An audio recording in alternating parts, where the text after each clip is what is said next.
Bueno, para empezar ya y no perder mucho tiempo, porque tenemos el tiempo muy limitado, en teoría a las 9 debemos desalojar el salón, de manera que he pedido a los ponentes que restrinjan su presentación a unos 25 minutos, de manera que después podamos disponer de 30 o 40 minutos para el debate. Y para hablar de esto, de las estrategias de la guerra imperialista y de los distintos modelos de expansión imperial, tengo en primer lugar a mi derecha a Alejandro Guarán. Alejandro Guarán, que es de nacionalidad, bueno, nació en Ecuador, aunque lleva 13 años ya viviendo en España, es militante de Alianza País y además es miembro de la Plataforma Global contra la Guerra. Y nos va a hablar precisamente de la estrategia imperial en América Latina. Le cedo la palabra a él. Gracias.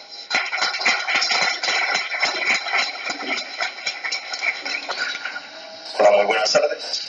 Les damos la cordial bienvenida a este espacio en el cual pues lo que se pretende es hacernos eco y sobre todo denunciar aquel veto, ¿no?, que existe en los medios de comunicación, porque si bien vemos nosotros generalmente los medios que informan, entre comillas, no lo hacen de una forma transparente, se han encargado de unirse o de sumarse a esa nueva guerra no convencional o a esas nuevas estrategias de guerra que se titulan pues como golpe suave, ¿no? Los medios de comunicación hoy en día están jugando lamentablemente ese papel tan vergonzoso, ¿no?, a nivel de aquí de España y también a nivel de Europa y el mundo, podríamos decirlo, ¿no?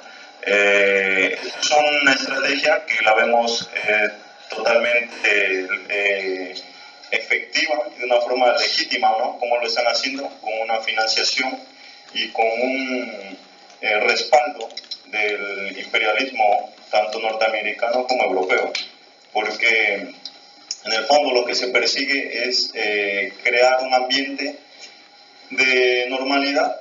Por ejemplo, el caso de Venezuela es algo muy ejemplar, ¿no?, en este sentido, ya que nosotros, en vez de emitirnos las verdaderas causas de los problemas que suceden en la propia España, vemos que siempre, y hace mucho tiempo ya, vienen hablando de Venezuela, como si, yo no sé si a nosotros o a la gente que vive aquí le importara tanto lo que pasa en Venezuela, ¿no? Ya le dijo Maduro a Rajoy, ¿no?: usted ocúpese de España, que nosotros nos ocupamos de Venezuela, ¿no? Consideramos que es una opinión extendida, ¿no?, que se debería de dar, porque de una u otra forma lo que se está haciendo desde España no es ni más ni menos que una injerencia, porque nosotros no vemos el mismo tratamiento que se da a Venezuela que se da a otro país. Este es un caso muy particular y ejemplar, pero si desempolvamos un poco los archivos nos daremos cuenta que pasa lo mismo con múltiples gobiernos del ALBA.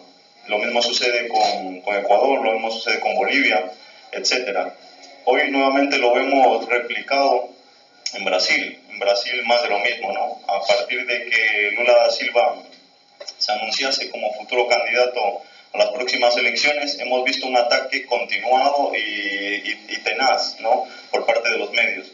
Entonces, como decíamos, esta estrategia que se viene dando no es ni más ni menos para que la gente se vaya acostumbrando y vea que realmente estos países son ingobernables, que no hay democracia, que es un caos, etcétera, y cuando exista una posible intervención militar, pues nadie salga a la calle, nadie salga a reclamar, nadie proteste, nadie diga nada. Entonces, el caldo de cultivo se viene dando hace mucho tiempo ya. Como decíamos, a mí me ha tocado pues analizar el tema de Latinoamérica. Yo particularmente pues soy ecuatoriano. A nosotros nos tocó vivir una experiencia muy trágica, producto del alineamiento que han tenido nuestros gobiernos en Latinoamérica con las posiciones de la derecha y del imperialismo tanto norteamericano. Nosotros hemos visto por testimonio propio, ¿no?, cómo cuando estos gobiernos han llegado al poder, lo único que han hecho es entregar la soberanía, entregar los recursos a las multinacionales e incluso llegarle a pedir permiso al propio presidente, al embajador, para tomar una decisión. ¿Cómo es posible que esto se dé en un país que se diga ser libre, para nada. Eso, por ejemplo, lo vimos hace poco, en la legislatura pasada, del gobierno, anterior al gobierno de Correa, que fue el gobierno de Lucio Gutiérrez. Él, para tomar una decisión, tenía que llamar a la embajadora para pedirle permiso. ¿Cómo es posible, o sea, que eso se dé? O sea, ¿dónde está la soberanía de los pueblos?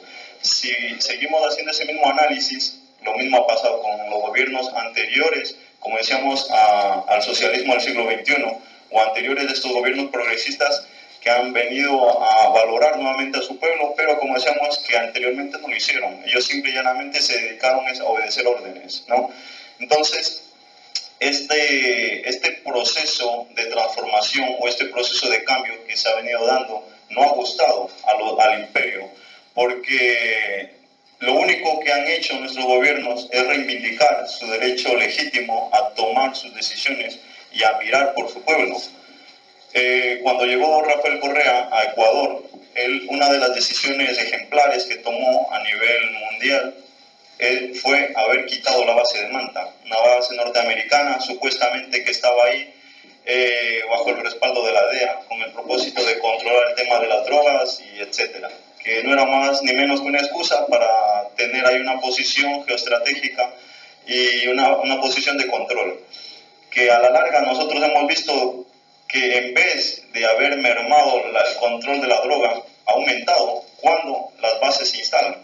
Claro ejemplo de ello es, por ejemplo, la misma Colombia o el mismo Perú, ¿no? Que podríamos decir que ¿de qué ha servido el Plan Colombia, por ejemplo, en Colombia?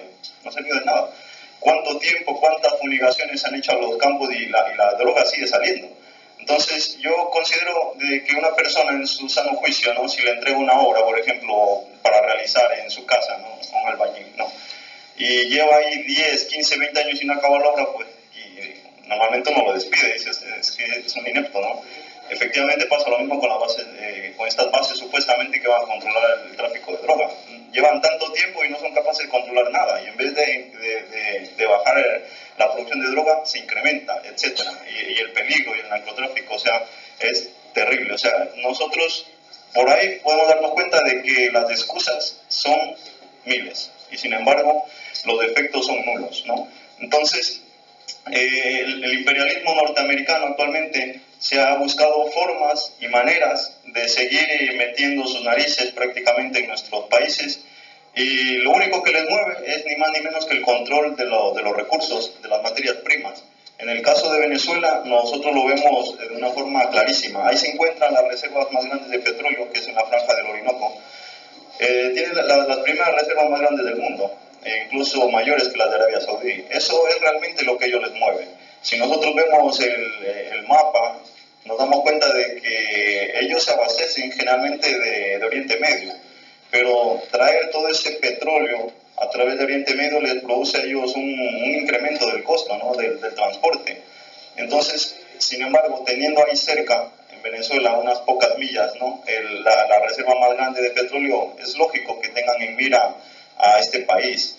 Y de ahí su campaña tan intensiva de desestabilizar esta hermana nación, que lo único que ha hecho en sus últimos 17 años, después de la llegada del comandante Chávez, fue haber mirado por su pueblo, haber llevado educación, haberle dado dignidad a los que no la tenían, haberle dado un nombre, por así decirlo, porque había mucha gente que ni siquiera tenía una cédula de identidad, etcétera, etcétera. Haber llevado salud, haber llevado educación, eso es lo que han hecho. Y sin embargo, Barack Obama se da el lujo de decir que Venezuela representa un peligro para su nación. ¿Ustedes creen o ven en su sano juicio de que Venezuela sea un peligro? Por favor. ¿Cuántas bombas atómicas tiene Venezuela? Ninguna. ¿Cuál es el poderío militar, etcétera? O sea, ¿a qué tipo de peligro puede representar Venezuela para Estados Unidos? O sea, nulo totalmente, ¿no? Pero sin embargo, como decíamos, se buscan las maneras de justificar su presencia, de justificar su injerencia, y lamentablemente, como decíamos, no se queda ahí. Esa injerencia o esa intromisión se extiende más allá. Nosotros lo hemos vivido en Ecuador con el gobierno de Rafael Correa, cómo han intentado y siguen pretendiendo derrocarlo. En 2010 hubo una intentona golpista por parte de las fuerzas policiales, Eso nosotros, como decíamos, lo vivimos de una forma nerviosa, ¿no? Porque nos pareció volver nuevamente al pasado otra vez, porque lamentablemente cuando llegan los gobiernos de derechas o las dictaduras militares, bien sabemos que no viene nada nuevo. Si no, miremos el caso de Honduras, miremos el caso de Paraguay. Lamentablemente, después de los golpes de Estado, ya esos países ni se nombran. Antes del golpe sí, ¿no? Es que Honduras es una dictadura que ni sé qué, que esto, que lo otro. O sea, hacen todo un noticiero y todo el mundo lo sabe.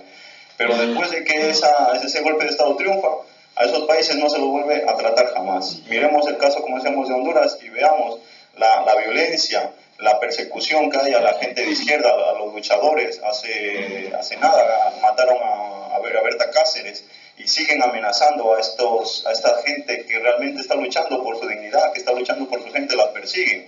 Y como decíamos, y detrás sabemos quiénes están, ¿no? Lamentablemente son los mismos de siempre. Los mismos que atormentaban en el Cono Sur con el Plan Cóndor y masacraban y desaparecían gente, los mismos que salieron de la Escuela de las Américas allá por el 73, ¿no? Donde salieron todas esas dictaduras de esa época neoliberal. Entonces, ya Correa lo ha dicho, ¿no? Que estamos volviendo otra vez a una época del Plan Cóndor nuevamente, está resucitando, está resurgiendo, y efectivamente nos encontramos bajo esas amenazas. Entonces, nosotros consideramos de que es necesario de que estos espacios se abran, como decíamos al inicio, y analicemos en contexto lo que los medios no cuentan o aquello que generalmente no se dice en los medios convencionales, donde se sataniza a aquellas personas, como decíamos, o aquellos gobiernos que lo único que han hecho es velar por su pueblo.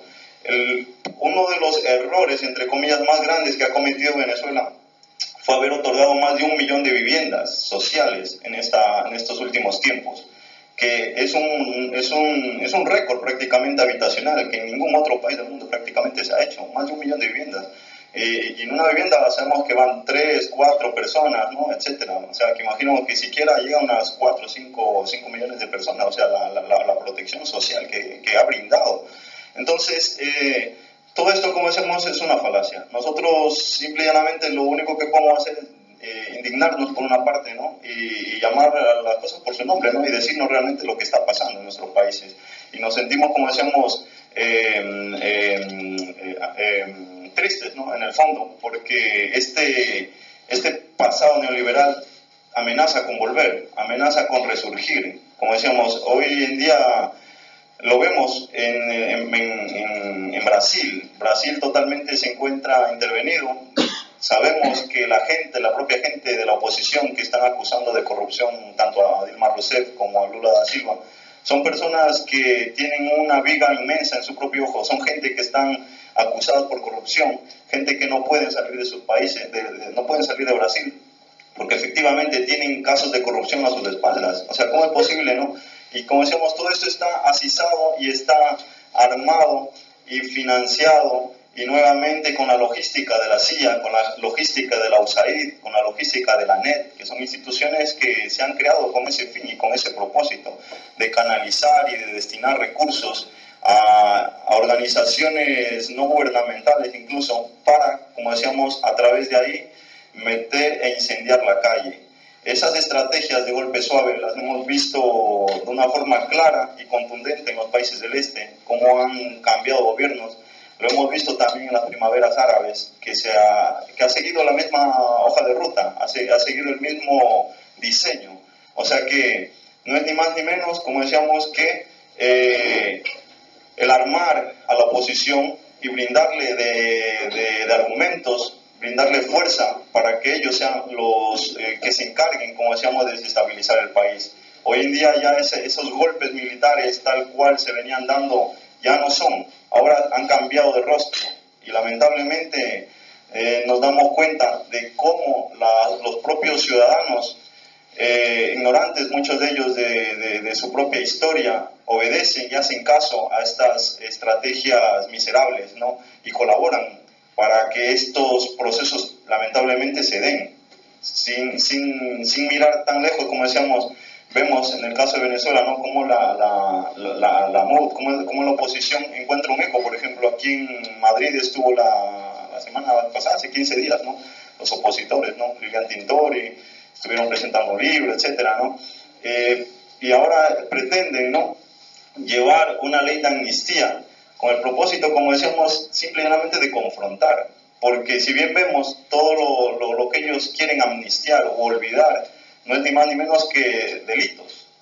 Ahí viene, no sé si lo han visto, son más de 50 casos que quieren amnistiar. Asesinatos, violaciones, tráfico de drogas, etcétera, etcétera. O sea, es ilógico. O sea, si uno se pone a revisar eso, se da cuenta de que realmente lo único que están haciendo es confrontar el país. Y cuando los medios de comunicación se hacen eco de ello, ni siquiera hablan de lo que contiene esa ley de amnistía, lo que se pretende, como decíamos, perdonar, ¿no? Cuando vienen las víctimas de la guarimba, cuando vienen las víctimas de la violencia de la oposición, de esas supuestas manifestaciones pacíficas, que de pacíficas no tenían nada, ni siquiera se les presta atención aquí en España o en el propio Parlamento Europeo, o sea, como que pasan desapercibidos. Nosotros pudimos estar, ¿no?, con una pareja, ¿no?, y venía un señor, Oscar, con su brazo cortado, producto de aquella violencia institucional, de esa feroz oposición que se está sucediendo, como decíamos en Venezuela. Y eso, como decíamos, nos llama profundamente la atención, ¿no?, de que España, pues, se dice ser un país democrático, etcétera, pero los medios no cubren ese tipo de noticias, no cubren a las víctimas que realmente están ahí y están sufriendo, ¿no?, por sus consecuencias, las viudas, etcétera, ¿no?, los huérfanos que han quedado producto de esa violencia. Son 43 personas que perdieron la vida y no solo están estudiantes, como decíamos, ¿no?, hay personas o hay miembros de las fuerzas civiles, policías, etcétera. Entonces, nosotros lo que queremos hacer el análisis es que esa estrategia, nosotros en Ecuador, por ejemplo, la estamos ya teniendo. Las manifestaciones que se están sucediendo actualmente en contra del gobierno de Rafael Correa también van más de lo mismo, o sea, llevan ese caldo de violencia detrás. Hace un mes y medio aproximadamente se produjeron unas manifestaciones en Quito. Salieron estudiantes del colegio Eugenio Espejo a manifestarse y uno ve la violencia tan desmedida que aplican ellos, arrancando vallas, arrancando metales, ladrillos y lanzándole a los policías de una forma discriminada, o sea, una misma estrategia que la que utilizaron en Venezuela las guarimbas. Entonces, como decimos, si uno viese esa intensidad de las manifestaciones que se producen allá con las manifestaciones que se producen aquí, veríamos que no tiene nada que ver. O sea, como dice la reflexión, Leopoldo López ha cometido lo que ha cometido en Venezuela, ¿no? Si lo hubiese hecho aquí en España, pues ya estaría condenado a cadena perpetua. Bueno, aquí no existe la cadena perpetua, pero tendría, sí existe, bueno, estaría condenado, o sea, y no estarían pidiendo su libertad, ¿no? Gente, como decíamos, que ha asesinado, etcétera, ¿cómo es posible, no? Entonces, ahí nosotros vemos claramente el tema de la injerencia, ¿no? Y lamentablemente ese eje Madrid, Bogotá, Miami, ese triángulo oscuro que se está produciendo, está ahí para hacerse eco de eso, ¿no? Entonces, nosotros lo que hacemos es un llamado a la gente, hacemos un llamado a las personas para que de una u otra forma nos colaboren, ¿no? Ya sea a través de estos foros, de estas conferencias o de organizaciones que están ahí luchando por dar la otra versión o por mostrar la otra cara de la realidad, ¿no? De esa otra cara, como decíamos, que no se muestra o que se pretende ocultar. Esa es la preocupación que nosotros tenemos como nuevas generaciones, como personas que consideramos de que el pasado, como decíamos, está por resucitar nuevamente. Y si nosotros no ponemos un freno de una u otra manera, lamentablemente volveremos a ver cómo aquella desestabilización vuelve nuevamente, ¿no? Y eso indirectamente, como decíamos antes, nosotros lo hemos vivido en carne propia y ahora lo estamos viviendo, por ejemplo, en Argentina. Argentina pasa algo tétrico, ¿no? Hemos visto, ¿no?, las políticas de Macri, cómo han conducido a un deterioro social, a una pobreza prácticamente rápida, ¿no?, de la gente que ya venía levantando cabeza, ¿no?, las sociedades menos favorecidas, que siempre estuvieron, como decíamos, alejadas, ¿no?, de ese bienestar, y que logró levantar, ¿no?, Néstor Kirchner, y que continuó Cristina Kirchner. Pero hemos visto, ¿no?, que esa propaganda que se hizo, ese ataque mediático a través de los medios inclinaron el voto hacia la derecha, y los resultados los tenemos ahí, ¿no? Una Argentina que hoy en día, hace 3 días, bueno, hace nada, acaba de anunciar, ¿no?, Néstor Kirchner, que empieza a tratar con los fondos buitre, y eso no es ni más ni menos que sí, Macri, perdón, Macri. Claro, me parece que tu fallido es coherente porque sí,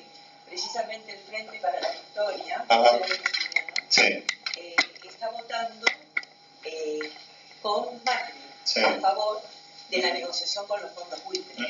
Entonces, me parece que eso de perpetuarse en el poder durante 12 años, que es lo que quiso hacer Cristina Kirchner. Y me parece importantísimo entrar a debate, lo dejamos terminar. Sí, ahora continuamos. Sí, lo que decíamos... sí, ahora empezamos el debate. Lo que queremos analizar es, por ejemplo, nosotros, la realidad que está viviendo, por ejemplo, Argentina ahora, ¿no?, con ese giro, es la misma que hemos vivido nosotros en carne propia aquí en España, cuando Zapatero junto con Rajoy firmaron la modificación del artículo 135. ¿Qué se primó ahí? Fue el pago de la deuda por encima de las inversiones sociales. O sea, todos los recortes habidos y por haber se aplicaban primando, como decíamos, el pago de la deuda. Entonces, lo que se está haciendo en Argentina ahora es más de lo mismo, ¿no? Y ahí vamos a ver, como decíamos, cómo, ya se viene viendo, ¿no?, cómo la subida de los, de los impuestos, de los pasajes, etcétera, etcétera, la inflación, o sea, viene un deterioro tenaz para Argentina de aquí en adelante, y como decíamos, es que se ha dado en nada desde que ha entrado ese gobierno, y lo vamos a ver, es un claro ejemplo. Muchísima gente que ya está protestando, que está reclamando, ¿no?, por ese gobierno desastroso que se está ejecutando, ¿no? Nosotros, como decíamos, lo vamos a vivenciar, como decíamos, si no miremos a Uruguay, no, perdón, a Paraguay. En Paraguay, ¿qué políticas se están aplicando, no? O sea, como decíamos, no hemos visto, o sea, se derrocó a Fernando Lugo, y simple y llanamente ya ni más se volvió a hablar de Paraguay. Y Paraguay, como decíamos, lleva un proceso de deterioro institucional desastroso. Vemos el caso de Honduras. Con Honduras pasa más de lo mismo. Muchísima gente está saliendo de Honduras, y la violencia extendida que hay es tenaz, es tremenda. O sea, lo que se está dando en Honduras.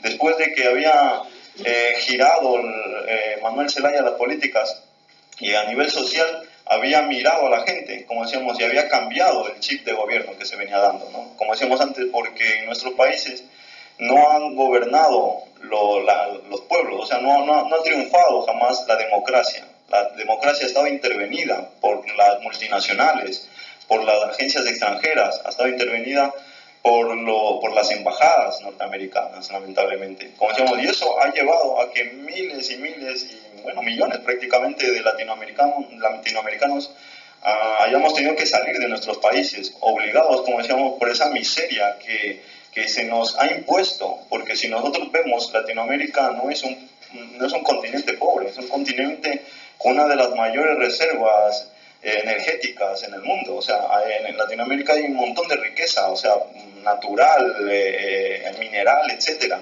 pero es uno de los continentes más inequitativos. O sea, ahí podemos encontrar la gente más pobre que en la propia África, o gente más rica que en la propia Europa. O sea, es un continente, como decíamos, totalmente intervenido.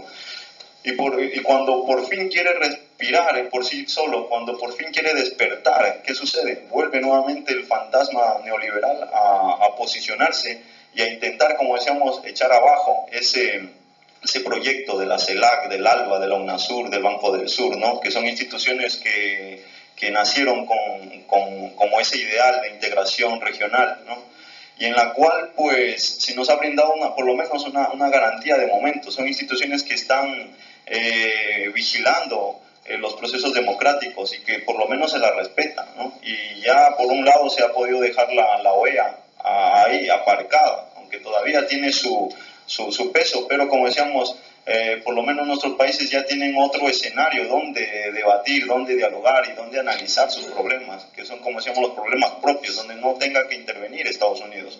porque Estados Unidos, como decíamos, siempre ha estado con las narices metidos, nos lo corrobora, ¿no? Los miles de desaparecidos, los miles de refugiados, los miles de muertos que ha dejado, ¿no? la intervención y la injerencia, porque a Estados Unidos no le interesa más que los recursos, no le interesa más que el petróleo, más que la minería, etcétera. Eso es lo único que ellos buscan, como decíamos, y a la gente le da igual, ¿no? Ese es lamentablemente el panorama que nosotros estamos viviendo. Y como decíamos, si nosotros no nos hacemos un eco de esta situación, nos veremos obligados prácticamente a volver al pasado, ¿no? Ese pasado nefasto.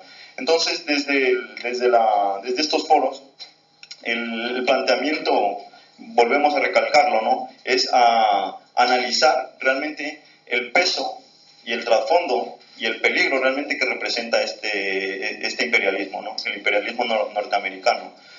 Nosotros vemos las consecuencias que tienen en las bases donde se instalan. Un caso clarísimo es Colombia. En Colombia hay más de 6 bases norteamericanas. Alrededor de esas bases norteamericanas se producen violación de derechos humanos, muertes, violación de niñas, de mujeres, niños abandonados, niños que no tienen padre, producto de esas violaciones. Y aquellos sujetos, aquellos militares que violan estos derechos humanos, ni siquiera se los puede procesar. Ellos tienen inmunidad. El Estado no los puede procesar. ¿Qué hace Estados Unidos o el gobierno de aquel país cuando observa un hecho delictivo? Simple y llanamente lo lleva ese militar a otro lado, lo manda a Irak o a Afganistán, a otro sitio, lo cambia de lugar y se acabó. Y aquella persona queda ahí con sus derechos violados.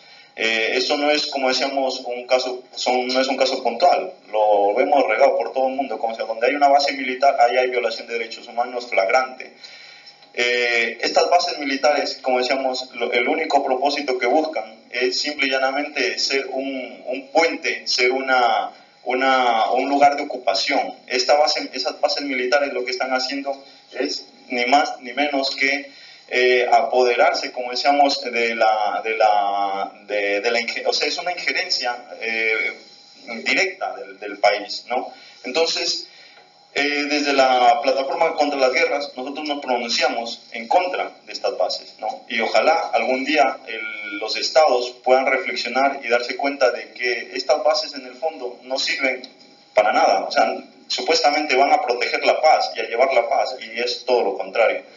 Se acusa a Rusia como el gran peligro del mundo, cuando Rusia apenas tiene 2 bases militares en el exterior, ¿no? Estados Unidos tiene más de 1000 bases norteamericanas regadas por todo el mundo.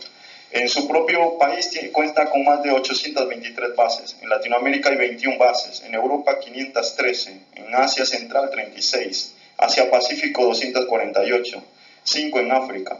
Y así podemos seguir tallando la cantidad de bases norteamericanas, como decíamos, que están en el mundo.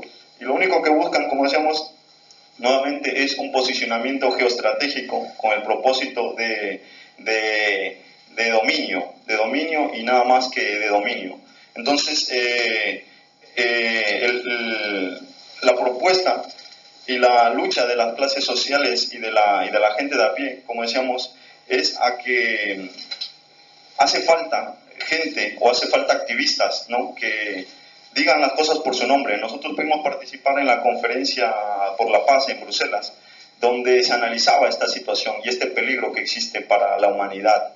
Porque si bien vemos hoy en día el gran dilema que existe, o ese gran peligro que se ha ejecutado a nivel internacional, es el enfrentamiento que se puede dar entre los distintos bloques de poder, tanto como es China, como lo es Rusia.